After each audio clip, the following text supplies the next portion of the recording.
Com a proteção de Deus, declaro aberta a presente sessão. Cumprimento meus colegas julgadores, o digno procurador regional eleitoral, senhores advogados aqui presentes, servidores, jurisdicionados. A ata da sessão passada, ela foi em razão de ter sido presidida pelo colega desembargador Pedro Sakamoto, ele está submetendo a apreciação dos pares. Se não há nenhuma objeção, né, desembargador Pedro? A ata da sessão pretérita. Aí encaminha então para aprovação.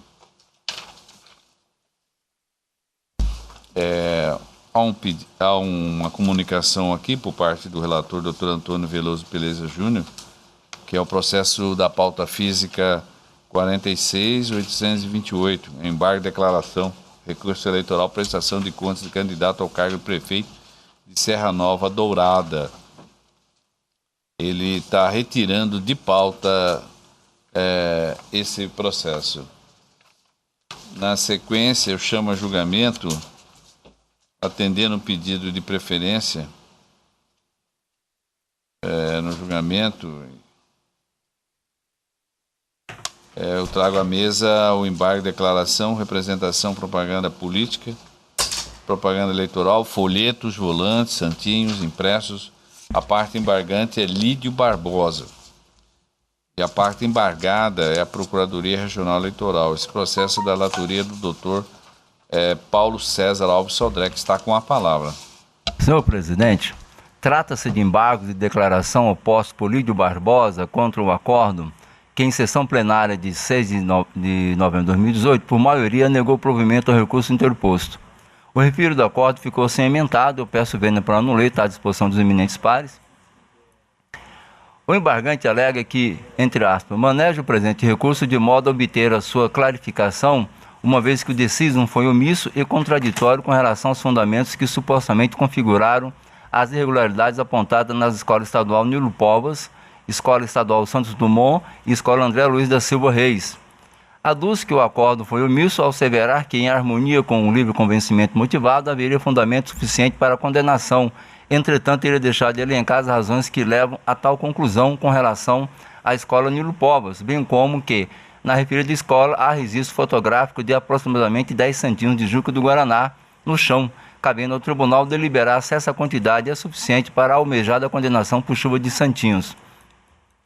O embargante afirma que o acordo assentou que a lavratura dos autos de constatação era o suficiente para fins de sanção, ainda que não houvessem registros fotográficos, e que o servidor que lavrou o auto atestou que haviam mais santinhos do embargante do que dos demais candidatos. No entanto, afirma o embargante que é impossível saber quantos santinhos dele tinham nas sessões eleitorais, razão pela qual seria impossível fazer análise do material que estaria esparramado nas escolas mencionadas, porque não há registro de santinhos nesses locais.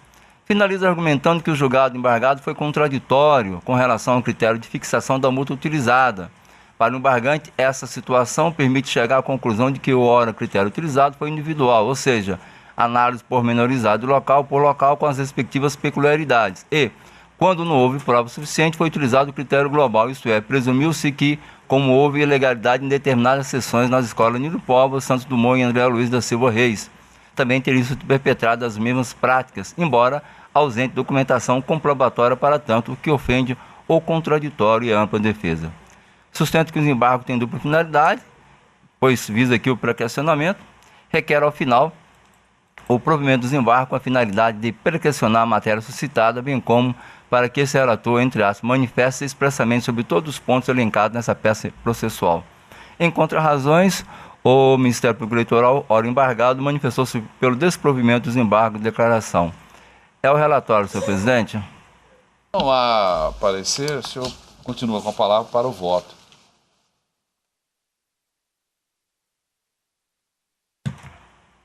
Os embargos de declaração são tempestivos. A decisão embargada foi publicada no dia 16 e os declaratórios foram opostos tempestivamente por advogado habilitado nos autos. Conforme relatado, ante o pedido de atribuição de efeitos infringentes, facultei ao embargado o oferecimento de contrarrazões em atenção ao disposto na legislação de regência, o que se confirmou. Ultrapassado esse aspecto, volvo meu mérito recursal. Tem que os presentes embargos refletem mero inconformismo por parte do embargante, vez que ausente quaisquer das hipóteses elencadas no artigo 275 do Código Eleitoral, que afirmam serem admissíveis embargos de declaração nas hipóteses previstas no CPC. Por sua vez, aqui essa é uma digressão, eu peço bem, né? Não sustenta o argumento de que o julgado foi omisso, vou ao ponto que interessa, ao asseverar que, em harmonia com o livre convencimento motivado, haveria fundamento suficiente para a condenação, entretanto, ele deixar de elencar as razões que levam a tal conclusão com relação à escola Nilo Povas. Isso porque, da simples leitura das razões do recurso, pode-se concluir que a omissão alegada diz respeito, na verdade, a uma tese jurídica do embargante, nitidamente inconformado com o deslinde da presente causa. Tal inconformismo foi externado nos seguintes termos pelo embargante ao afirmar que, na referida escola, entre aspas, há registro fotográfico de aproximadamente 10 santinhos do Jico do Guaraná no chão, cabendo ao tribunal deliberar se essa quantidade é suficiente para a almejada condenação por chuva de santinhos. É dizer, pretende rediscutir o trecho do acordo que analisou o conjunto probatório, satisfatoriamente analisado no julgado embargado.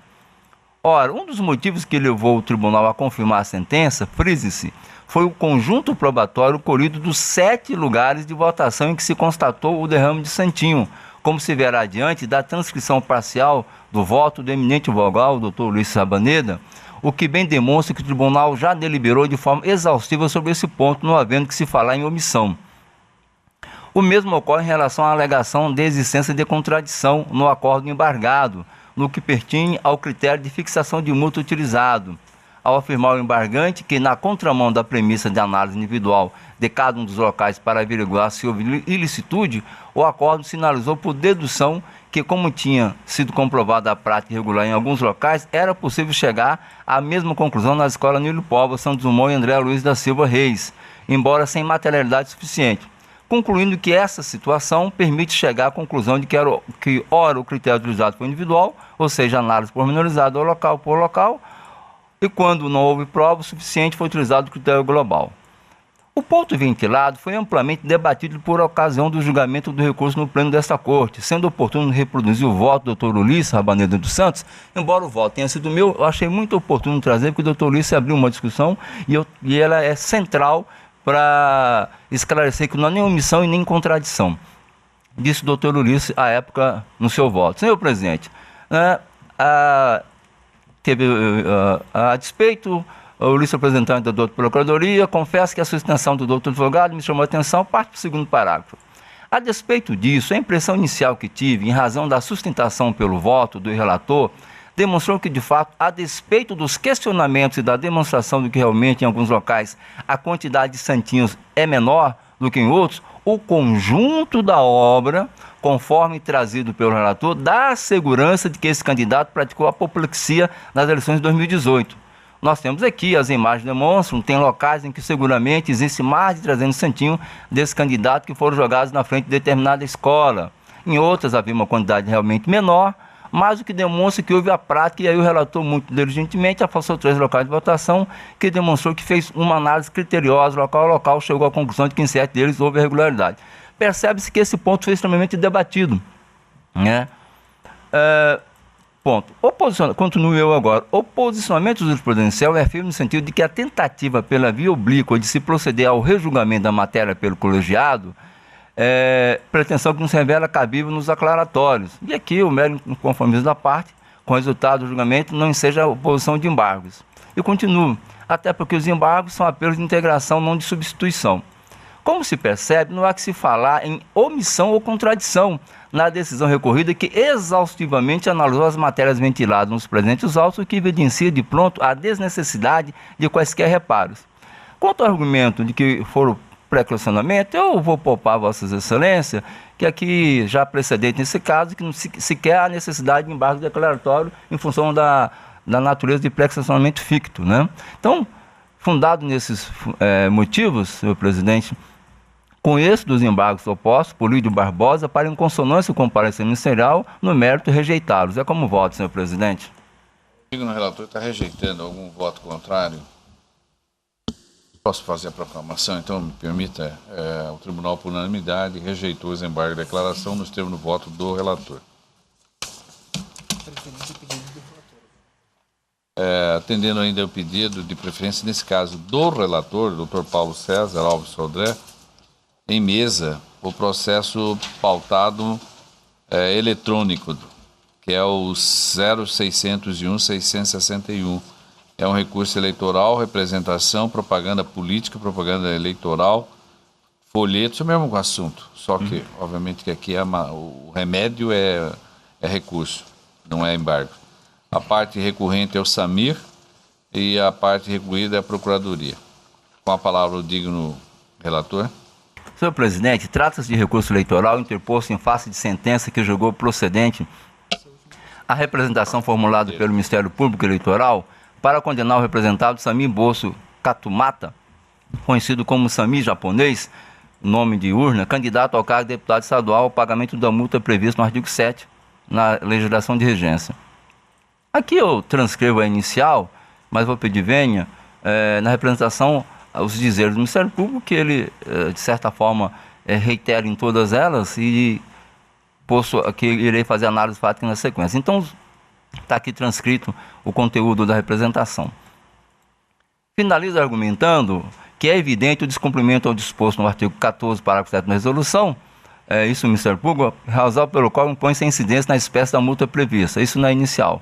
Transcreveu o presidente do TSE, fez referência ao teor de recomendação do Ministério Público Eleitoral, bem como fez constar do corpo desordial imagem, auto de constatação, inspeção lavrada pelo servidor da 19ª Promotoria de Justiça Criminal e autoconstatação lavrada pela própria Promotoria de Justiça Eleitoral que oficia perante a primeira zona eleitoral de Cuiabá. Contestação tempestivamente apresentada. Por tal razão foi oportunizada a nova vista dos autos recorridos, ele alegou fato impeditivo, momento em que refutou a alegação trazida pelo recorrente. Instado uma vez mais a se manifestar, o representado, ora recorrente, quedou-se inerte. A sentença foi proferida julgando procedente o pedido. O representado, ora recorrente, interpôs o recurso eleitoral constante do ID aqui mencionado, alegando em síntese que o simples fato de existirem santinhos próximos a locais de votação, por si só, sem qualquer outro indício indicativo, não permite a conclusão da sentença de que o candidato praticou a conduta ou dela tinha conhecimento. Adotar o entendimento de que a divulgação de santinhos no dia da eleição pressupõe o conhecimento e participação do candidato em todos os atos acaba por lhe retirar por completo qualquer viabilidade do exercício da ampla defesa, pois não há nenhum meio possível de demonstrar o fato negativo de desconhecer algum ato.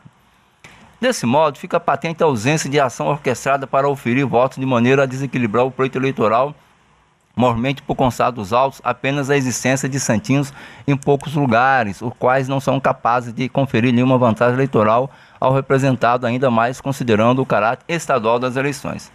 Assim, para a caracterização da propaganda irregular, descrita inicial, deve restar comprovado, assim está dizendo o recorrente, que o candidato 1. Distribuiu ou 2. Prestou a sua anuência com a distribuição do material e na véspera das eleições. Pugna final pela reforma da sentença para afastar a multa aplicada nos termos do artigo de regência e, se não for o entendimento, que reduz o valor da multa aplicada. Então ele fez um pedido de reforma integral da sentença ou um pedido alternativo para apenas reduzir o valor da multa. Contra as razões do recorrido, o Ministério Público requereu a manutenção da sentença, com as considerações que estão aqui transcritas, né? Enfim, no mérito, reforçou argumentos contidos na inicial. É o relatório, senhor presidente. Você pode continuar com a palavra, não aparecer, Okay. para proferir o seu voto. Ok, obrigado, senhor presidente. Com êxito do recurso por ser tempestivo. Na representação ajuizada pelo recorrido, foi requerida a condenação do representado, ora recorrente, à sanção administrativa de multa pela prática da propaganda irregular conhecida como derramamento de santinhos em local de votação vias próximo na véspera no dia do pleito, o que é vedado por lei conforme já relatado. Aduziu o recorrente suas razões resumidamente os seguintes tópicos. 1. A ausência de conduta do derrame de santinhos da comprovação da autoria da infração e da anuência do conhecimento do candidato. 2. Exigência legal de demonstração do marco temporal do ato e não identificação da ocorrência após as 22 horas da véspera da eleição, pretendendo, ao final, a reforma da sentença para julgar improcedente os pedidos da representação eleitoral.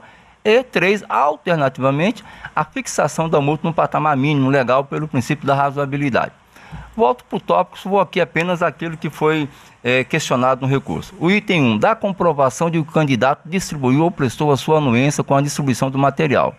No que pertine à primeira parte do tópico 1, que é a ausência de materialidade, comprovada em locais de votação, embora quase todos os argumentos contidos na peça recursal já tenham sido abordados na sentença, cumpre ainda algumas observações. Primeira, quanto ao que aduziu o recorrente de que nos locais de Escola Municipal de Educação Básica Tereza Lobo, no bairro Dom Aquino, INSS, Superintendência Centro, há registros fotográficos de baixa quantidade de santinhos do representado no chão, consignam que 1. Na Escola Municipal de Educação Básica Tereza Lobo, no bairro Dom Aquino, o auto de constatação, aqui está o ID, lavrado pelo oficial de gabinete da 19ª Promotoria de Justiça Criminal da capital, deu conta de que, entre aspas, foi constatado um número significativo de santinhos dos seguintes candidatos. Ele coloca, entre outros, Samir Bolso Catamuta, né, candidato a deputado estadual pelo PPS, coligação Segmento Mato Grosso, e o CNPJ, inclusive, contido no santinho. 2. No INSS, Superintendência Centro, o auto de constatação lavrado pela Promotora de Justiça Eleitoral da primeira zona eleitoral, em que atestou a referida autoridade que, entre aspas, constatei o derrame de santinhos ao longo das calçadas, nas proximidades do Instituto Nacional de Previdência Social, em nome de várias pessoas, entre eles Samir. Observa-se dos autos de constatação mencionados que há uma distinção em relação aos demais santinhos derramados, relativos a outros candidatos, aos do candidato recorrente, deixando nítido que os impressos do representado foram encontrados em maior volume, com indicação inclusive do CNPJ identificado no santinho. Aqui eu vou aproveitar para estabelecer 3 premissas que fazia tempo que eu queria fazer nesse tipo de processo. Esclareço que na análise do conjunto probatório das representações que versam sobre a prática da malfadada conduta do derrame de santinhos, tenho entendido importante estabelecer 3 premissas. A primeira premissa repousa no fato de que a instrução do feito somente com imagem do lançamento dos santinhos nos locais de votação e vias próximas pode ser sim admitida desde que da imagem se possa identificar que se trata de um local de votação ou vias próximas e que os materiais derramados pertençam de forma inequívoca ao candidato representado. Então basta aqui, desse fato, a imagem dos santinhos. A segunda premissa é a de que o termo de constatação ou auto circunstanciado não é requisito indispensável, embora sua presença corrobore o acervo probatório, especialmente no que tange aos detalhes da ocorrência, como o local de infração e o volume do material identificado. Então ele não é imprescindível, mas ele é bom para enriquecer o acervo probatório. Finalmente, a terceira premissa é de que o termo de constatação ou auto circunstanciado sozinho, ou seja, sem a prova da imagem, né, não é a prova hábil para caracterizar o ilícito de derramamento de santinhos. Tanto é assim que, por ocasião da sentença, deixou-se de reconhecer, eu deixei de reconhecer quando prolatei a sentença, a conduta irregular em relação à Escola Estadual Nilo Povas, bairro Bandeirantes. Eis que a inicial ocorreu apenas 2 imagens contendo impressos espalhados no chão, no entanto, sem que se pudesse identificar que se tratava do local de votação ou vias próximas, bem como sem se fazer acompanhar de termo de constatação ou auto circunstanciado para reforçar e especificar os detalhes da ocorrência, tal qual o local e o volume. Observa-se que nos presentes autos que os locais de votação em que a materialidade foi questionada pelo recorrente foram vistoriados por servidor e representante, a própria promotora de justiça, né, do Ministério Público Eleitoral, no exercício da fiscalização da propaganda eleitoral investido desse mundo público. Ora, não é porque a Procuradoria Regional Eleitoral propôs a presente ação que devemos colocar em xeque a fé pública dos autos de constatação apresentados como prova, eis que é a atribuição do órgão ministerial a função investigatória e preparatória das ações que eventualmente irá propor, até mesmo para que se evite trazer ao judiciário demandas esvaziadas de conteúdo probatório. Forte nessa convicção, concluí que, na sentença, hora recorrida, que nos locais de Escola Municipal de Educação Básica Tereza Lobo, no bairro Dom Aquino, INSS, Superintendência Centro, ficou sim comprovada a materialidade do ilícito. Quero deixar claro que, além do auto constatação, há fotos, né? Na esteira do princípio da livre apreciação das provas e livre convencimento, motivado do juiz, há entendimento jurisprudencial e doutrinário pacificado de que não só o magistrado, mas também as partes são destinatários da prova produzida no processo e de que só se pode denominar de prova aquilo que foi objeto contraditório das partes. Sendo assim, atentando para as circunstâncias e fatos retratados nos presentes autos, considerando que o candidato sequer controverteu, isso é importante, a afirmação de que o material retratado nas imagens seria diferente do que foi efetivamente produzido em sua campanha, não vejo como afastar a materialidade da conduta nos 2 locais indicados na sentença. Em relação à segunda parte do tópico 1, o recorrente nunca teria distribuído ou anuído com a distribuição, devo evitar repetições necessárias, que o tema foi amplamente debatido na sentença, em que ficou demonstrado que não merece a guarida, existindo inclusive entendimento de jurisprudência firmado no TSE e precedente desta Corte. Cito aqui um precedente da minha própria lavra aqui, e também do ministro Jorge Mussi do TSE. Entretanto, pela eficácia argumentativa quem seja, a tal respeito, entendo oportuno reproduzir trecho da manifestação ministerial feito durante a instrução processual, que achei muito interessante, que vou aqui pedir vênia para ler na íntegra, dada a lucidez da cota ministerial. O argumento de que não teria sido o próprio representado ou seus cabos eleitorais os responsáveis pela irregularidade em questão, aliás, serve, na verdade, para sustentar a tese de que o derrame de Santinhos foi realizado por outras pessoas que não o próprio representado. Tal argumento, contudo, parte da falsa premissa de que seria vantajoso para os adversários políticos do representado fazer propaganda para ele no dia da eleição, ainda que irregular, com o simples intuito de envolvê-lo na prática de uma infração cuja penalidade é uma multa que varia entre R$2.000 e R$8.000. Tal raciocínio, ainda que possível, nem encontra respaldo fático, mormente se for feita uma análise de custo-benefício da empreitada imaginada. Em outros termos, algum candidato adversário interessado em prejudicar o representado mandaria produzir material de campanha desse, suportaria o custo disso e ainda faria propaganda para ele no dia da eleição, correndo o risco de assim aumentar os votos representados, tudo em nome de uma eventual representação por propaganda eleitoral que poderá ou não ser julgada procedente, e se o for, para a aplicação de uma multa de R$2.000 a R$8.000, vê-se com isso que a tese não se sustenta. Então, achei muito interessante, e por isso que eu transcrevi para reforçar. O item 2, da exigência legal de demonstração do marco temporal do ato e não identificação da ocorrência após as 22 horas da véspera da eleição.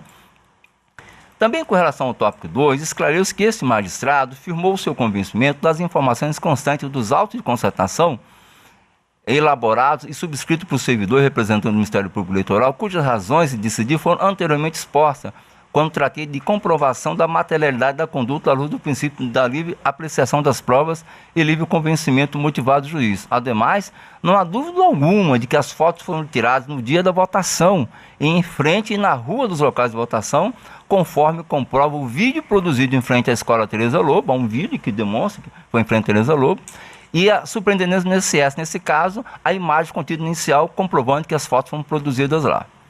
E, por fim, do pedido alternativo de fixação da multa no patamar mínimo legal pelo princípio da razoabilidade.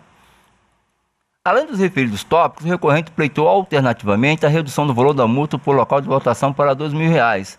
E ele pondera, achei o argumento bastante interessante, quando ele diz: não se trata de caso de reincidência, sendo apenas 2 casos em 2 locais de um universo de 167 locais de votação em Cuiabá, o que corresponde à ocorrência de fato em apenas 1,9% dos locais de votação no município. De acordo com o sítio eletrônico do Tribunal Regional Eleitoral da Escola Municipal de Educação Básica Tereza Lobo, o recorrente recebeu apenas 10 votos, que corresponde a 0,49% dos votos possíveis, o que demonstra que a conduta não impactou no pleito e muito menos beneficiou o candidato. Já no INSS, esse recebeu apenas 6 votos, que correspondem a 0,65% dos votos possíveis no local. Assim, a conduta do candidato não teve nenhuma influência na votação nos locais, pois poderia se imputar apenas 0,49% e 0,65%. E ele finaliza: de um total de 2.884 mil votos possíveis nas referidas escolas, o recorrente recebeu apenas 16. É fato, digo eu, que na decisão de mérito, na dosimetria da pena, fundamentei o cálculo à luz do precedente desse tribunal relativo às eleições de 2016, do digno relator de então, doutor Ulisses Abaneira dos Santos, perdão que está um equívoco aqui no nome do doutor Ulisses, vou corrigir, no recurso eleitoral. Naquela oportunidade, constou da ementa do referido acordo o entendimento de que, para a dosimetria da multa, deve ser sopesada a condição econômica do infrator e a gravidade do fato e a repercussão da infração, razão pela qual o valor de R$5.000 por local de votação está dentro do limite fixado pela norma. Ocorre que, apresentadas as razões do apelo, tem que o recorrente se desincumbiu do ônus de comprovar a baixa repercussão da infração, esse que logrou demonstrar que de um total de 2.884 votos, possíveis nas referidas escolas, o recorrente recebeu apenas 16, não se limitando a alegar, mas indicando a fonte das informações e ilustrando a sua argumentação com uma tabela demonstrativa. Não obstante não tenha repercussão, evidente a gravidade da conduta, não pode ser afastado, esse como esclarecido na sentença atacada aqui. Embora não tenha repercussão, a gravidade não pode ser afastada, então eu mantenho a gravidade. Por essa razão, mantida a gravidade. Aqui eu quero fazer uma parte, se o advogado tivesse me trazido esses fatos durante a contestação, afastando a repercussão, eu teria acatado para diminuir o valor da multa. Então, por essa razão, embora mantida a gravidade, mas comprovada a baixa repercussão da conduta, e ele conseguiu comprovar isso em sede recursal, tem como razoável o provimento parcial do recurso, não para reduzir para o patamar mínimo legal como pretendido, mas para fixar a multa no valor de R$ 3.000 por local de votação, que resulta na fixação de R$ 6.000 de multa em seu total. Ante o exposto, acolho em parte as razões do recorrente Samir Bosco Catumata e dou provimento parcial ao recurso para modificar a sentença proferida a fim de reduzir o patamar da multa fixada de 10 mil para o valor de R$ 6.000. É como voto, senhor presidente. Está reduzindo de 10 para 6 mil, mas manteve a condenação. Isso. Só o valor da pena pecuniária que é menor. O doutor Antônio Veloso Pereira Júnior. Com o relator. Doutor Luiz Aparecido Bortolucci Júnior. Com o relator. Desembargador Pedro Sakamoto. Também acompanho o relator. Doutor Ulisses Rabaneiro dos Santos. Senhor presidente, só um questionamento do Dr. Paulo. Sim. No caso do Lídio, que nós acabamos de julgar os embargos de declaração, na época também foi fixado 3 mil por local de votação, correto? Foi, exatamente. Eu estou de acordo. Doutor Ricardo. O tribunal, por unanimidade, deu parcial provimento ao recurso nos termos do voto do doutor relator. Eu agradeço aí a participação do ilustre colega, doutor Paulo Sodré, que nessa sessão encerra os seus trabalhos. Obrigado, senhor presidente. Peço licença para me retirar. Sim. Doutora Vanessa, por gentileza, o plenário.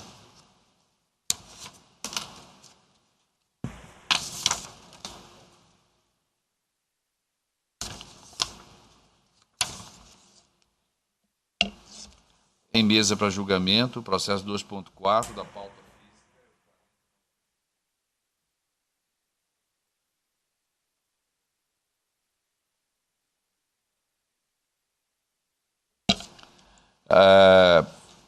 Utilização de bem público em propriedade particular em Santo Antônio do Evergé.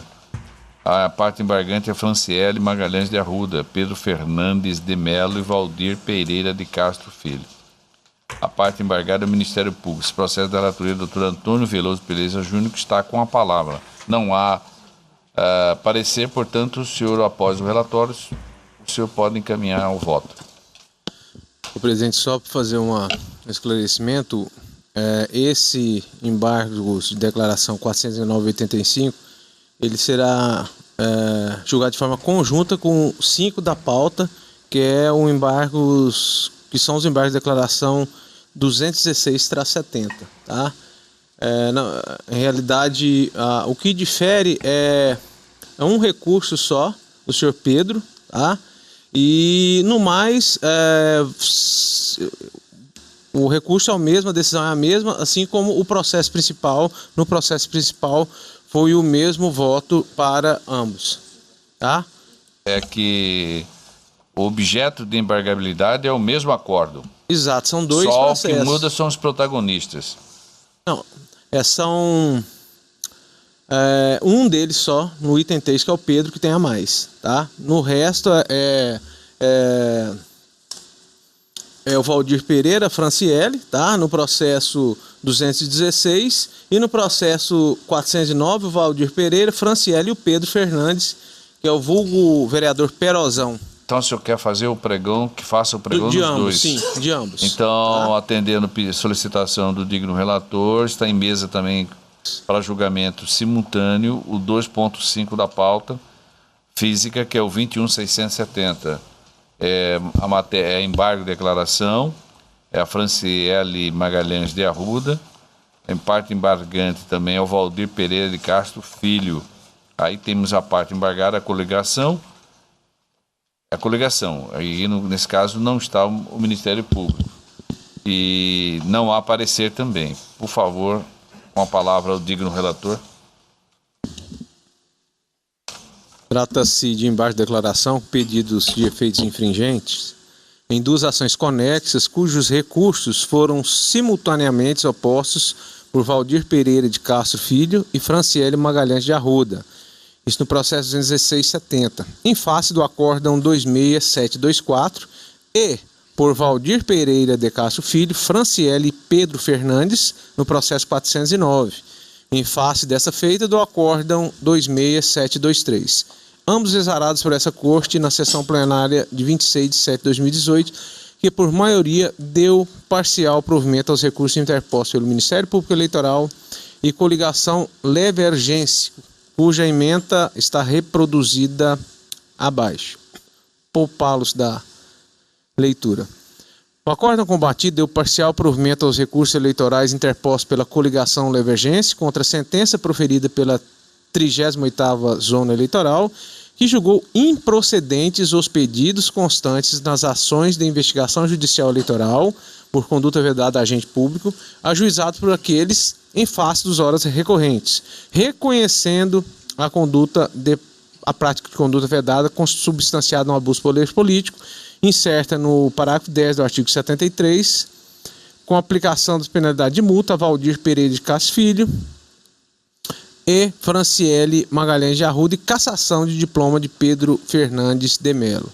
Em suas razões, os embargantes alegam que o julgado embargado apresenta contradição e obscuridade em relação ao fundamento de desvio de finalidade na utilização da reta escavadeira, porque o relator afirmou em seu voto existir clara legalidade na utilização da respectiva máquina, uma vez que esta foi objeto de doação por parte do governo federal por meio do PAC 2, para posteriormente aventar a possibilidade de aquela estar em desvio de finalidade, bem como em relação ao fundamento de cassação do mandato de Pedro Fernandes de Melo, vereador, pois, no caso de análise, não restou comprovado o dolo específico na prática da conduta vedada realizada pelo embargante, nem tampouco a sua pretensão eleitoreira.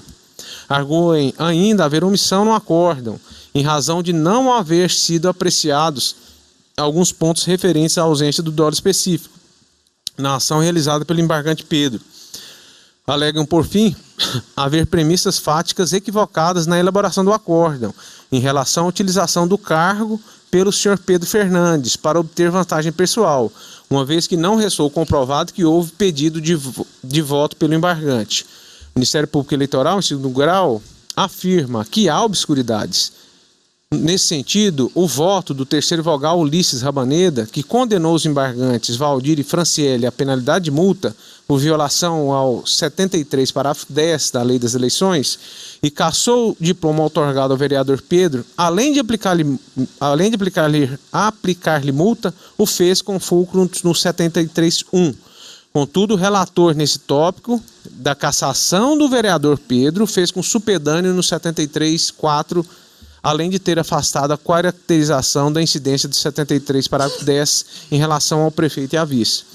Argumenta ainda o Ministério Público, em segundo grau, que não ficou claro se o quarto, quinto e sexto vogais acompanharam ou não o voto do excelentíssimo Ulisses Rabaneda, exclusivamente no que se concerne à multa de R$ 42.564 aplicada ao vereador embargante, ou se eles se limitaram a acompanhar o relator quanto à pena de cassação de diploma. Porque o eminente Ulisses Rabaneda, ele substituiu a cassação pela multa. Não sei se você nem se recorda. Né? E eu havia proposto a cassação de diploma. Tá? O que aconteceu nesse processo foi o seguinte, em relação ao prefeito e ao vice, o plenário, por maioria, acompanhou o eminente Ulisses Rabaneda, no sentido da aplicação de multa, e Vossa Excelência tinha substituído a cassação do vereador Pedro, que estava lá em uma das fazendas ensinando tratorista, Vossa Excelência substituiu pela multa, mas posteriormente retificou o julgado. Só dando continuidade aqui, nesse sentido, argumenta o parquê que há omissão quanto ao juízo de proporcionalidade quanto à dosimetria de pena, pois a sanção aplicada a Pedro Fernandes, que teve participação em uma única propriedade rural, é muito mais gravosa, cassação e multa de R$ 42.564, do que aquela aplicada ao embargante Valdir Pereira, R$ 31 mil, que na qualidade de prefeito, candidato à reeleição, permitiu ou consentiu a utilização de retroescavadeira em pelo menos 10 propriedades rurais. Por isso, e pelo fato de que já houve cassação do diploma de Pedro Fernandes, é razoável a redução da multa ao patamar mínimo legal de R$ 5.320,50. É o relatório, senhor presidente. Não há parecer, o senhor pode prosseguir o voto.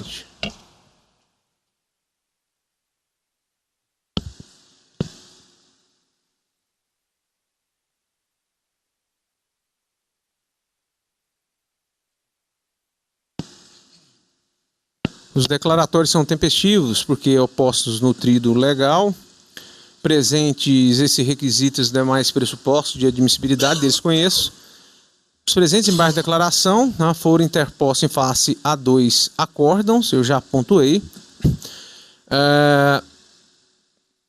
Os embargantes alegam a existência de contradição, obscuridade, em razão de o relator ter afirmado em seu voto que existia clara legalidade na utilização da máquina, porque ela foi objeto de doação pelo PAC, do governo federal, para logo em seguida conjecturar que seria necessário verificar se houve a utilização eleitoreira, dando a entender que estaria em desvio de finalidade, evidenciando a efetiva configuração da conduta vedada. Alego ainda contradição do voto do eminente vogal Ulisses Rabaneda. As alegações trazidas pelos embargantes não merecem amparo. Em primeiro lugar, não há contradição ou obscuridade no voto relator. Ora, nos respectivos excertos de voto declinados pelos embargantes, depreende-se que estes apenas fazem parte dos argumentos elaborados para alicerçar o raciocínio sobre o caso e firmar o convencimento, qual seja o de que a conduta era legal. Todavia, esse argumento não foi acolhido por maioria pelo plenário do egrégio tribunal, que voltou pela caracterização da conduta vedada, seguindo-se, nesse aspecto, o voto do eminente vogal Ulisses Rabaneda, que considerou que não foram satisfeitas as condições legais para a utilização da máquina, quais sejam o programa social previsto em lei, que era um decreto, e execução orçamentária no exercício anterior. O digno vogal explicitou com clareza meridiana o seu ponto de vista, no sentido de que era necessária a edição de lei stricto sensu, porque o decreto do chefe do executivo não satisfaz a tal fim, além do que não houve comprovação da execução orçamentária, requisitos esses ausentes no caso concreto, condições sine qua non à legalidade da conduta. O seu voto foi seguido pela maioria dos membros da Corte. Portanto, não há contradição ou obscuridade presente no acórdão, motivo pelo qual os embargos devem ser rejeitados nesse aspecto. Arguem ainda os embargantes haver omissão no acórdão referente à ausência de dolo específico no modo de agir de Pedro Fernandes de Melo, pois não restou comprovado que o embargante agiu com dolo específico na conduta a ele atribuída, esse dolo específico. A referida alegação também não merece prosperar, porque, ao contrário do que asseveram os embargantes, o acórdão enquadrou o ato cometido por Pedro Fernandes de Melo na hipótese de conduta vedada prevista no artigo 73, inciso 4º da Lei das Eleições, que tem natureza objetiva, o que autoriza a afirmar que, estando presentes os requisitos necessários à sua caracterização, a respectiva norma proibitiva reconhece-se violada, independente, portanto, da finalidade eleitoreira do ato. Eu fiz uma transcrição aqui, no sentido de que é desnecessária a demonstração da existência de dolo específico ou da aptidão da conduta para ferir a lisura eleitoral. Desse modo, não há que se falar na necessidade de comprovação do dolo específico na conduta realizada por Pedro Fernandes de Melo, porque a sua exteriorização no mundo dos fatos implica já na violação da norma. Ademais, cumpre ressaltar que fosse o caso de proceder à análise sobre a existência ou não do dolo específico aduzido pelos embargantes, demandaria desta Corte o reexame de todo o contexto fático probatório, o que evidentemente não é possível nessa via estreita dos desembargos de declaração, encaminhando para a rejeição de tal argumento. No que toca, por sua vez, às premissas fáticas equivocadas, apresentadas de forma confusa pelos embargantes, consistem em que restaram comprovadas a execução do programa PAC 2 nos anos anteriores, a 2016, e que a utilização da máquina retroescavadeira guardava total relação com esse programa. E ainda que o acórdão considerou que Pedro Melo teria se utilizado do cargo de vereador a que estava investido para obter vantagem eleitoral. Esses argumentos não merecem acolhida porque representam a discussão da causa, além de supostos vícios que já foram analisados acima. Mesmo ficando consignado no acórdão que o município de Santo Antônio de Leverger recebeu do governo federal uma retroescavadeira em 2012 a título de doação para a utilização do referido maquinário, e a situação se enquadrasse na exceção prevista no parágrafo 10 do artigo 73, destacou-se que seria necessário que houvesse um programa social previsto em lei e que este estivesse em execução orçamentária no exercício anterior, o que o julgado afirmou claramente não haver ocorrido. Com relação ao segundo tópico alegado pelos embargantes, o que ficou assentado no acórdão em relação a Pedro Fernandes de Melo foi a comprovação de que ele participou diretamente na coordenação dos trabalhos da máquina em propriedades particulares, o que acarretou a reprovação de sua conduta conforme se pode verificar nos seguintes excertos. Eu fiz uma transcrição aí, Paulo usei da leitura. Assim, tomando-se em conta ser despiciendo o fim eleitoreiro na conduta do embargante para que essa incidisse no referido dispositivo legal a que foi enquadrada, torna-se impositivo rechaçar esses argumentos esposados pelos embargantes. A despeito da função integrativa dos embargos de declaração, não há dúvidas que estes não prestam à rediscussão do mérito da decisão guerreada, nem tampouco externar mero inconformismo das partes quando esta lhes for desfavorável, como é o caso dos presentes declaratórios. Observam ainda, por fim, que o Ministério Público, em segundo grau de jurisdição, afirma que há obscuridade na tipificação da conduta, ou seja, se ela está enquadrada no inciso 1 ou no inciso 4 do artigo 73. Afirma que o voto terceiro vogal, eminente Ulisses Rabaneda, que condenou os embargantes Valdir e Franciele à penalidade de multa, e cassou o diploma outorgado ao vereador Pedro, além de aplicar-lhe multa, o fez com fulcro no inciso 1, mas o relator o fez com fulcro no inciso 4º, além de ter afastado a caracterização da incidência de 7310. A omissão dos vogais consiste em se preocupar com a cassação do diploma, mas não indicar em qual dos incisos a conduta vedada recairia. Quer dizer, o enquadramento jurídico desse fato, se era no 1 ou se era no 4. Isso porque a quinta vogal, excelentíssima Vanessa Curti, acompanhou o voto quarto vogal, do eminente Ricardo Almeida, o qual, assim como o sexto vogal, do embaixador presidente Márcio Vidal, acompanhou o relator, sem contudo precisarem se o fato impugnado se enquadraria no inciso 1 ou no inciso 4º. Nesse aspecto não há omissão qualquer, porque os vogais acima nominados acompanharam o relator e esse enquadrou a conduta no inciso 4º do artigo 73. A qualificação foi bastante clara, de forma expressa, houve o enquadramento dos fatos à norma pelo relator. Afasta-se a alegação dos vícios, rejeitam-se os embargos nesse aspecto. Já ainda, no que se refere à argumentação do Ministério Público, em segundo grau, ele pontua que não ficou claro se o quarto, quinto e sexto vogais acompanharam ou não o voto do eminente Ulisses Rabaneda, exclusivamente no que concerne a elevada multa de R$ 42.564, aplicada ao vereador embargante, que era o Pedro. Nesse sentido, argumenta o parquê que há omissão acerca do juízo de proporcionalidade, porque essa sanção aplicada a Pedro, que ele participou em uma propriedade rural, só que ele estava ensinando o tratorista como que operava a máquina, e ele foi mais gravosa, porque aplicou esse valor de 42 mil, aproximadamente, do que aquela aplicada ao embargante Valdir, que era o prefeito, a quem foi aplicado 31.923. E ele permitiu, na qualidade de prefeito candidato à reeleição, ou consentiu a utilização da reta escavadeira em pelo menos 10 propriedades rurais. Por isso, e pelo fato de que já houve a cassação de diploma de Pedro, é razoável a redução da multa ao patamar mínimo legal. Pois bem, dissecando visceralmente os autos e analisando-se as notas taquigráficas de julgamento, verifico que o excelentíssimo juiz-membro Ricardo Almeida acompanhou o relator na cassação de Pedro Fernandes, aplicando-se a multa em relação a vice e ao prefeito, em verbis, abre aspas, de modo que, em relação ao vereador, eu acompanho o eminente relator pela cassação do mandato dele e aplicação da multa em relação ao prefeito e ao vice-prefeito. Então foi cassação do mandato em relação ao Pedro, multa em relação ao prefeito e vice-prefeito. A eminente juíza membro Vanessa Curti, de igual sorte, acompanhou o voto do excelentíssimo Ricardo Almeida, abre aspas, então eu vou pedir vênia aos demais e acompanhar o doutor Ulisses e o doutor Ricardo. Na verdade, ficar com o voto do doutor Ricardo, que é a mesma coisa.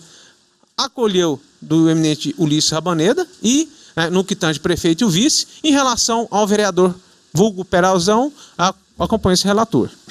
O presidente da corte, excelentíssimo desembargador Márcio Vidal, acompanhou o relator quanto à condenação em relação ao vereador Pedro, aplicando-se a cassação, abre aspas, em relação ao 2.3, acompanhar o relator no que diz a respeito à condenação do vereador e cassação de seu diploma. E também ao colega Dr. Ulisses Rabaneda, quanto à aplicação da multa ao prefeito e ao vice-prefeito, fecha aspas, folhas 511. Por fim, o próprio Dr. Ulisses Rabaneda retificou o seu voto e acedeu à cassação do vereador. Abre aspas, com essas considerações de Vossa Excelência, vou modificar meu voto no sentido de, na dosimetria da plena, aplicar sim ao vereador a cassação, porque frente a esse contexto, que de fato eu não tinha observado, não foi só tendente a afetar a igualdade não. De fato, resta violado de maneira grave a isonomia, violada. Então eu vou reformular meu voto nesse sentido, fecha aspas, folhas 512. Portanto, a excelentíssima senhora Vanessa Curti e os excelentíssimos senhores Ricardo Almeida, Márcio Vidal, Ulisses Rabaneda acompanharam o relator no sentido da penalidade de cassação ao vereador Pedro, motivo porque não há omissão a ser sanada. Com essas considerações, senhor presidente, conheço e rejeito os embargos declaratórios interpostos por Valdir Pereira, Franciele Arruda e Pedro Fernandes a como voto. Estão de acordo? Posso proclamar então o resultado. O Tribunal, por unanimidade, rejeitou esse embargo de declaração. Nós temos o voto do relator. Em ambos, o que o senhor está fazendo? Em ambos. Eu comunico aos colegas que eu estou retirando de pauta, vou me referir agora à administrativa, tá? Que seria 1.5. É um processo judicial eletrônico, matéria de afastamento de magistrado, licença maternidade. Estou retirando de pauta. Na sequência, preferência do julgamento da relatoria do Dr. Ulisses Rabaneda. É uma prestação de contas de candidato, cargo, deputado estadual, Eliseu Francisco do Nascimento. O parecer é pela aprovação das contas com ressalvas. Dr. Ulisses Rabaneda está com a palavra.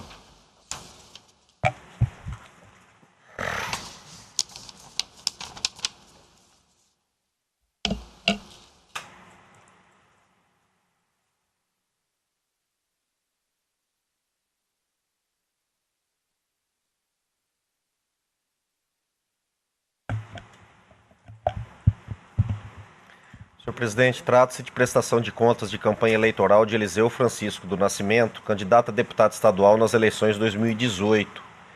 Após regular processamento, a CCIA, através do evento que numero, emitiu parecer técnico conclusivo opinando pela aprovação das contas com ressalvas, apontando como remanescente a inconsistência constante do item 3.4, verbis.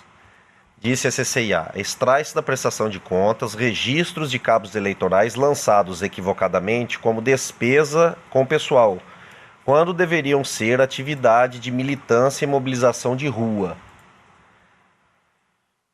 Transcrevo outros trechos do parecer que poupo Vossa Excelência da leitura, que eu vou tratar no voto, e continua. A douta Procuradoria Regional Eleitoral, em sua manifestação, opina pela aprovação das contas com ressalvas, com fundamento no artigo 30, inciso 2, da Lei 9.504/97,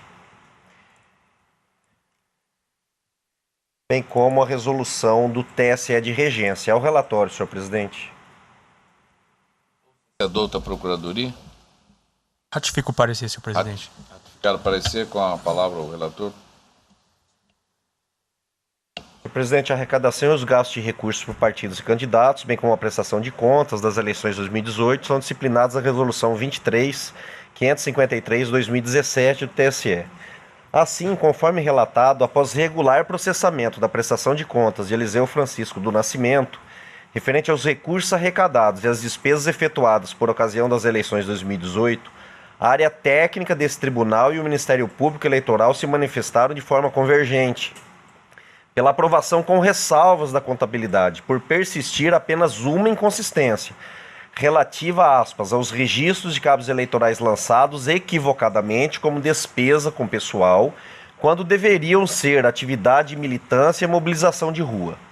Dito de outro modo, a anotação de ressalvas postulada ocorreu pois o prestador de contas, ao invés de lançar os cabos eleitorais na contabilidade em atividade de militância e mobilização de rua, o fez no campo despesas com pessoal.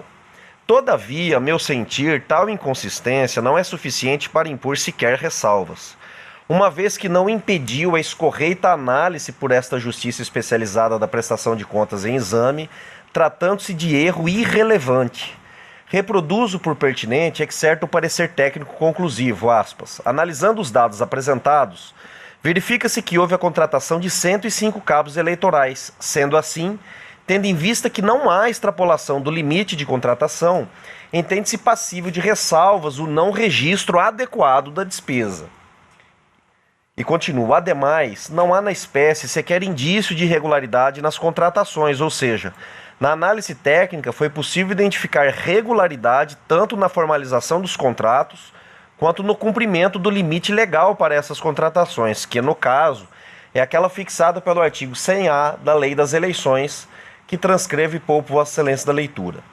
No caso, o limite máximo fixado para o cargo de deputado estadual nessa circunscrição eleitoral, para essa modalidade de despesa, ficou estabelecido em 249 pessoas, ao passo que foram efetivamente contratadas para a campanha do candidato 105 cabos eleitorais, o que corresponde a aproximadamente 42,2% do total permitido. Destarte, diante da excepcional situação retratada, onde a única irregularidade foi a localização geográfica do lançamento contábil, inapto a macular a confiabilidade ou dificultar os trabalhos de fiscalização, a aprovação das contas à medida recomendada. Por fim, anoto que nenhuma outra irregularidade, além da apontada acima, foi detectada, estando a arrecadação, os gastos e a contabilidade como um todo em estrito respeito ao que disciplina as normas aplicáveis à espécie. Com essas breves considerações, em parcial dissonância com o parecer ministerial, eu julgo aprovadas as contas de Eliseu Francisco do Nascimento referente ao cargo de deputado estadual nas eleições de 2018. Como voto, senhor presidente? O parecer foi no sentido de aprovar com ressalva. O digno relator está divergindo, quer dizer, do parecer, votando para aprovação, é isso? Doutor Ricardo Gomes de Almeida. Doutora Vanessa. Relator. Doutor Antônio Veloso Pereira Júnior. Relator. Doutor Luiz Aparecido Bortolucci Júnior. Com relator. Desembargador Pedro Sakamoto. Também, senhor presidente, com relator. O Tribunal, por unanimidade, aprovou as contas do candidato, nos termos do voto do doutor relator, em consonância parcial com o parecer ministerial.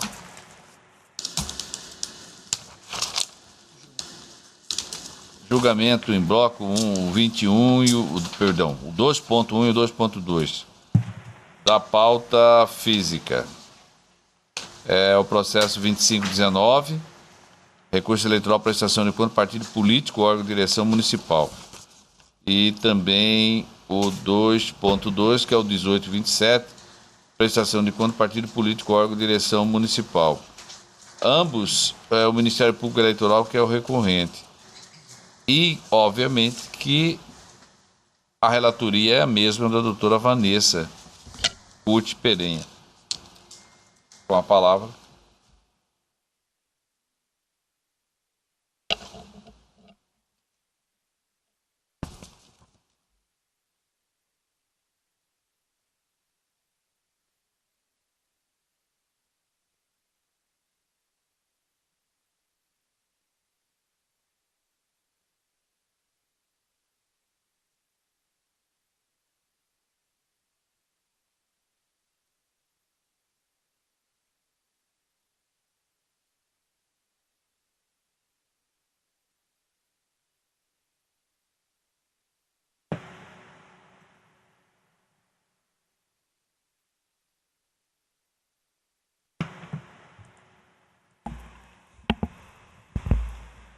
Trata-se de recurso eleitoral interposto pelo Ministério Público Eleitoral contra a sentença da 61ª Zona Eleitoral que homologou a declaração de ausência de movimentação de recursos nas contas anuais do Partido Social Cristão de Conquista do Oeste, exercício 2016, nos termos da resolução TSE número 23.464 e artigo 32, parágrafo 4º da Lei 9.096. O recorrente alega que a agremiação não abriu conta bancária, tampouco apresentou extratos do período, o que impediria a verificação da ausência de movimentação financeira. Pugna, por isso, pela desaprovação das contas. Devidamente intimado, o partido apresentou contra-razões, alegando que, quando ausente qualquer movimentação financeira, basta que o diretório da agremiação apresente a declaração de ausência de movimentação, conforme a lei de regência, ficando dispensada a prestação de contas, bem como a abertura de conta bancária. A douta Procuradoria Regional Eleitoral opina pelo desprovimento do recurso. Folhas 57 e 60. É o relatório.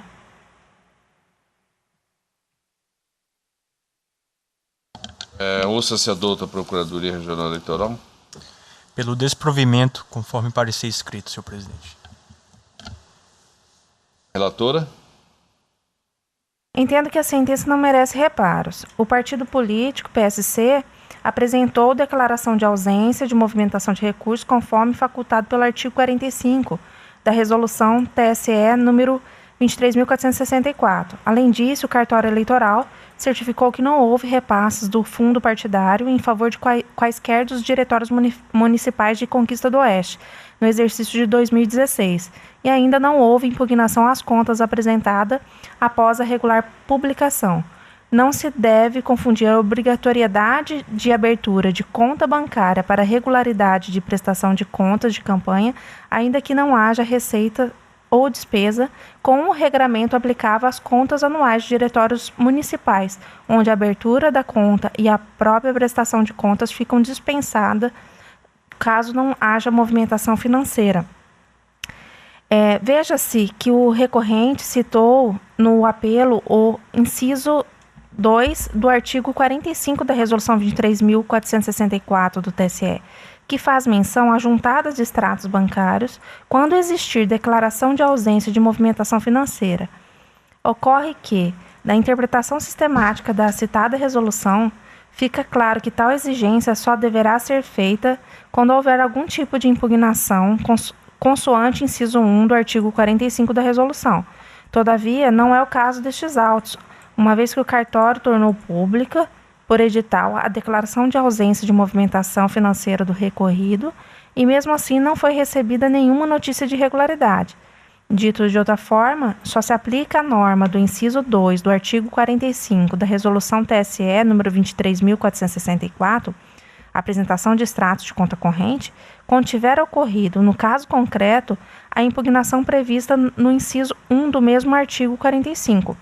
Nessa linha, como bem afirmado pela douta Procuradoria Regional Eleitoral, a ausência de abertura de conta bancária não é suficiente para ensejar a desaprovação das contas anuais, se constatado que o recorrido não arrecadou recursos financeiros no exercício de 2016 e comprovado que não recebeu repasses de cotas do fundo partidário, uma vez que a abertura de conta por si só não lhe traria qualquer utilidade. Some-se a isso o fato de que não houve impugnação à declaração de ausência de movimentação financeira. Aí cito o precedente desta corte, peço vênia para não ler, e com essas considerações e em consonância com o parecer ministerial, nego provimento ao recurso, é como voto. Todos estão de acordo? Negando provimento?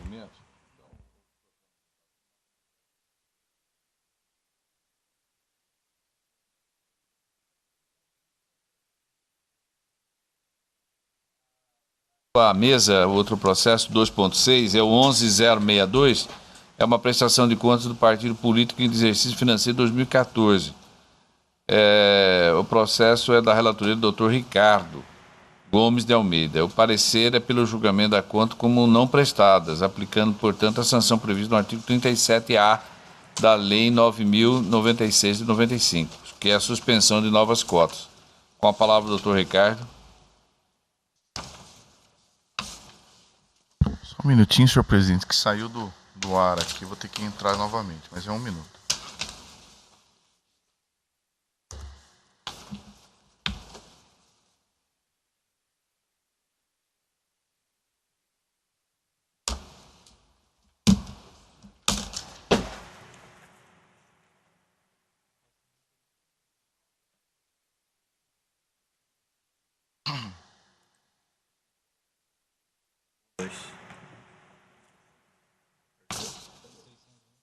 Presidente, cuida-se de prestação de contas do Diretório Regional do Partido Trabalhista Cristão, PTC, referente ao exercício financeiro de 2014. O aludido partido não cumpriu com o dever de prestar contas de acordo com os prazos assinalados pela legislação eleitoral, tendo sido instaurado procedimento de ofício para a adoção de providências. Devidamente intimados para apresentarem as contas em questão no prazo de 72 horas, os requerentes quedaram-se inertes, deixando transcorrer em habeas o prazo assinalado. Diante do inadimplemento, determinou-se a suspensão da distribuição ou repasse de novas cotas do fundo partidário do Diretório Regional, conforme constatado no despacho de folhas 38. Distribuído e autuado o presente feito, fora determinado nova citação dos responsáveis do órgão partidário para que apresentassem as contas do exercício financeiro do ano de 2014, sob pena de serem julgadas não prestadas com aplicação das sanções cabíveis. Ato contínuo, a presidente do Diretório Regional do Partido Trabalhista Cristão, ao tempo em que apresentou documentos, requereu dilação de prazo. Com efeito, os documentos apresentados foram encaminhados à análise técnica, no qual pontuou em relatório preliminar irregularidades a serem sanadas. Novamente intimado, o órgão partidário juntou documentos, os quais foram submetidos a nova análise, com a emissão do relatório técnico preliminar de exames, o qual ponderou pela realização de novas diligências. Devidamente intimados, conforme certidão de folha 188, o partido político e seus responsáveis quedaram-se inertes. Na sequência, sobreveio o parecer conclusivo que opinou pela desaprovação das contas, com a determinação de intimação de todos os envolvidos, que restou novamente desatendida. A única advogada constituída nos autos, que representava a presidente do partido, senhora doutora Edileuza Oliveira Ribeiro, apresentou petição, folhas 223 a 226, comunicando a renúncia ao mandato outorgado, o qual foi deferido em manifestação de folhas 228. Intimado pessoalmente em nome de seu representante para constituir novo advogado sob pena de julgamento das contas como não prestadas, o partido novamente quedou-se inerte, conforme certidão de folha 244. Instada a se manifestar, a douta Procuradoria Regional Eleitoral opinou pelo julgamento das contas como não prestadas, com a consequente suspensão do recebimento de novas cotas do fundo partidário até que cesse a inadimplência ante a falta de capacidade postulatória ao relatório, senhor presidente. Ratifico o parecer escrito, senhor presidente. Palavra com o relator para o voto. Senhor presidente, eu vou resumir aqui, a questão é singela. O partido, como visto no relatório, é assim, useiro e vezeiro em não atender às intimações do ministro da Justiça Eleitoral. Mas aqui eu estou acolhendo o parecer ministerial para julgar as contas como não prestadas, uma vez que a advogada constituída nos autos, ela renunciou aos poderes. Eu tomei a providência de intimar pessoalmente o partido e ainda assim não foi atendido a regularização da representação processual, de modo que eu estou na esteira do parecer ministerial, julgando as contas como não prestadas do Diretório Regional do Partido Trabalhista Cristão, PTC, relativas ao exercício 2014, aplicando como consequência a perda do direito a recebimento de recursos do fundo partidário, enquanto perdurar a inadimplência nos termos do artigo 37A da Lei 9.096/95.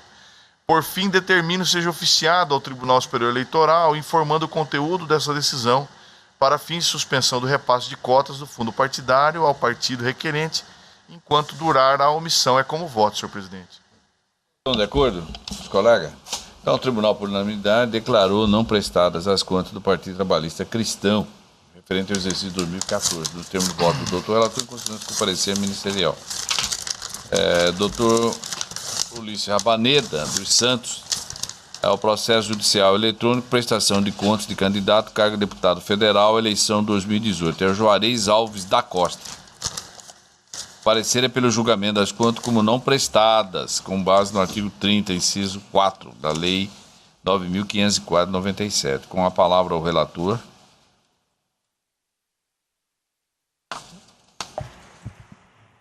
O senhor já encaminhou o relatório, é isso? Senhor presidente, trata-se de prestação de contas de campanha eleitoral de Juarez Alves da Costa, candidato a deputado federal nas eleições de 2018.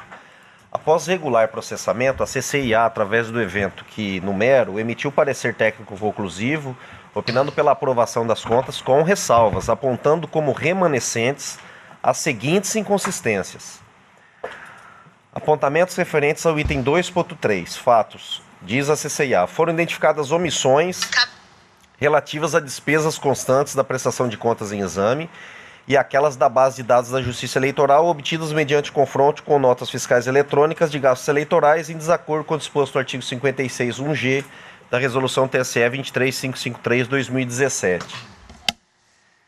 Transcreve a CCIA a manifestação do prestador de contas e diz na análise, pelos argumentos e documentos apresentados pelo prestador de contas, entende-se que a impropriedade foi esclarecida. Entretanto, não foi apresentado ainda o documento de cancelamento da referida nota fiscal. CCIA faz apontamentos também sobre despesas com o Facebook. Transcrevo aqui a tabela com todas as despesas que foram questionadas, vou abordar com mais detalhe por ocasião do voto. Diz a CCIA ainda apontamentos referentes a um item 3.1. Diz, houve assunção de dívidas na campanha em tela, num montante de R$ 38.063,77, conforme demonstrativo de receitas e despesas extraídos do SPCE. Foram juntados na presente prestação de contas os documentos relativos à assunção das dívidas, com exceção do cronograma de pagamento e quitação da dívida assumida, bem como a indicação da fonte dos recursos que serão utilizados pelo partido para sua quitação. Fez ainda a CCIA apontamentos relacionados a solicitou-se a apresentação de documentos fiscais hábeis, ou seja, as notas fiscais de prestação de serviços das despesas com serviços prestados pela advogada Márcia Regina Soares, CPF número tal, e prestação de serviço de assessoria contábil da contadora Silvana Gomes Ledesma, que também cita o CPF. Diz a análise, em que pese os argumentos apresentados pelo candidato referentes à dispensa de emissão de nota fiscal de prestação de serviços para despesas com assessoria jurídica, R$ 5.000, e assessoria contábil, R$ 5.000, totalizando R$ 10.000 pagos com outros recursos, ressalta esse examinador que o mesmo não logrou êxito em suas justificativas, tendo em vista que não apresentou o dispositivo legal da legislação aplicável do órgão arrecadator do tributo, ISSQN, para a dispensa da emissão de nota fiscal. E digo, a douta Procuradoria Regional Eleitoral, em sua manifestação, opinou pela aprovação com ressalva das contas com fundamento no artigo 30, inciso 2, da Lei 9.504/97 e resolução de regência ao relatório, senhor presidente. Você é doutor Procuradoria? Ratifico o parecer, senhor presidente. Voto.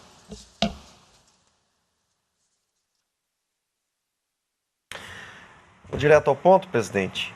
Como relatado, após regular processamento da prestação de contas de Juarez Alves da Costa, referente aos recursos arrecadados e as despesas efetuadas por ocasião das eleições de 2018, a área técnica desse tribunal e o Ministério Público Eleitoral se manifestaram de forma convergente pela aprovação com ressalvas da contabilidade, por ainda persistirem 4 inconsistências.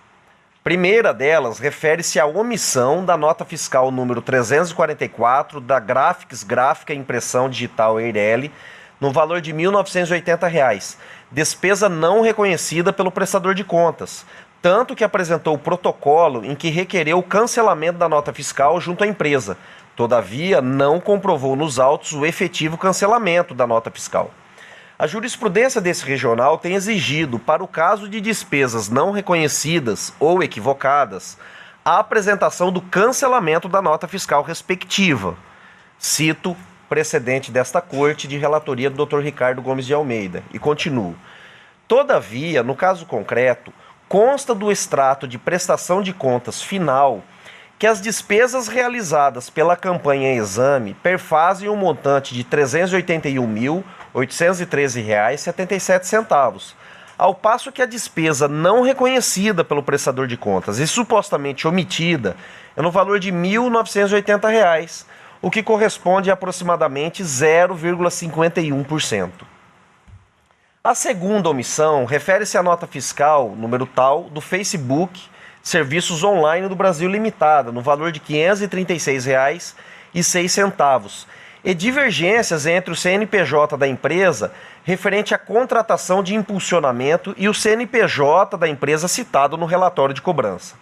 Quanto às divergências de CNPJ, por seu singular esclarecimento, toma a liberdade de transcrever trecho do parecer ministerial, verbis, aspas. Conforme justificado pelo candidato e em busca na internet, vê-se que o CNPJ constante do boleto é de uma processadora de pagamento que presta serviços para a empresa. Por sua vez, o CNPJ constante no relatório de cobrança é do próprio Facebook. Então a divergência de CNPJ é por isso. Uma é do Facebook e da outra é da processadora da cobrança, o que ficou esclarecido. Portanto, esclarecido a divergência de CNPJ. Todavia, remanesce a omissão quanto à nota fiscal número tal do Facebook Serviços Online, o valor de R$ 536,06, que corresponde a aproximadamente 0,14% do total das despesas de campanha. Assim, fazendo juízo de gravidade, tenho que o montante envolvido, R$ 1.980 e R$ 536, aproximadamente, bem como o tipo de falha detectada, autorizam a aplicação do princípio da razoabilidade e proporcionalidade quanto ao ponto, já que a situação envolve 0,51% dos gastos eleitorais no primeiro caso e 0,14% no segundo, podendo haver no ponto imposição de ressalvas. Estou citando o precedente desta corte e continuo. A terceira inconsistência detectada refere-se à assunção de dívidas da campanha do prestador de contas pelo Diretório Estadual do MDB, no montante de R$ 38.063,77, sem a apresentação do cronograma de pagamento e quitação que não ultrapasse o prazo fixado para a prestação de contas da eleição subsequente, o que estaria em desacordo com o disposto no artigo 35, parágrafo 3º, inciso 2 da Resolução de Regência. Transcrevo o dispositivo que exige essas formalidades e continuo. Quanto ao ponto, registrou a CCIA no parecer conclusivo. E vou lá da análise. Disse a CCIA, quanto a esta ocorrência, em que pese ter sido apresentado cronograma de pagamento das dívidas de campanha assumidas pelo partido, informou-se a quitação do montante de R$ 611.285,77, cujo valor inclui a assunção de dívidas de outros candidatos. Sendo assim, disse a CCIA, não ficou evidenciado nos presentes autos como se dará o pagamento da dívida assumida do candidato Juarez Alves da Costa, no valor de R$ 38.063,77. E digo, conforme se vê, a própria CCIA reconhece que houve a apresentação do cronograma de pagamentos das dívidas de campanha assumidas pelo partido. Contudo, conforme anotado pelo Ministério Público Eleitoral, o Diretório Regional do MDB já efetuou a quitação de débitos no montante de R$ 611.285,77, sem que ficasse esclarecido, evidenciado, se nesse valor estaria ou não englobado os débitos da presente contabilidade. A despeito disso, fato importante é que as dívidas de campanha do prestador de contas foram assumidas pelo partido e o cronograma de pagamento apresentado, o que, na hipótese, afasta a irregularidade como capaz de levar à não aprovação da contabilidade. O quarto e último item, a CCIA aponta inconsistência na contabilização de despesas com prestação de serviços advocatícios, R$ 5.000, e de serviços contábeis, R$ 5.000, que deveriam ter ocorrido mediante a apresentação de nota fiscal de serviços, ISSQN, mas foram registrados na prestação de contas através de RPA, Recibo de Pagamento de Autônomo. De fato, as despesas para a completa regularidade da prestação de contas deveriam ter sido inseridas na contabilidade mediante a emissão de notas fiscais. Contudo, no caso, frente à regular emissão de RPA, Recibo de Pagamento de Autônomo, Os valores envolvidos, 2,6%, bem como a ausência de qualquer indício de que os serviços não foram prestados, a anotação de ressalvas no ponto é medida razoável. Anoto que nenhuma outra irregularidade, além das apontadas acima, foram detectadas, estando todo o remanescente da arrecadação dos gastos e da contabilidade em estrito respeito ao que disciplina as normas aplicáveis à espécie.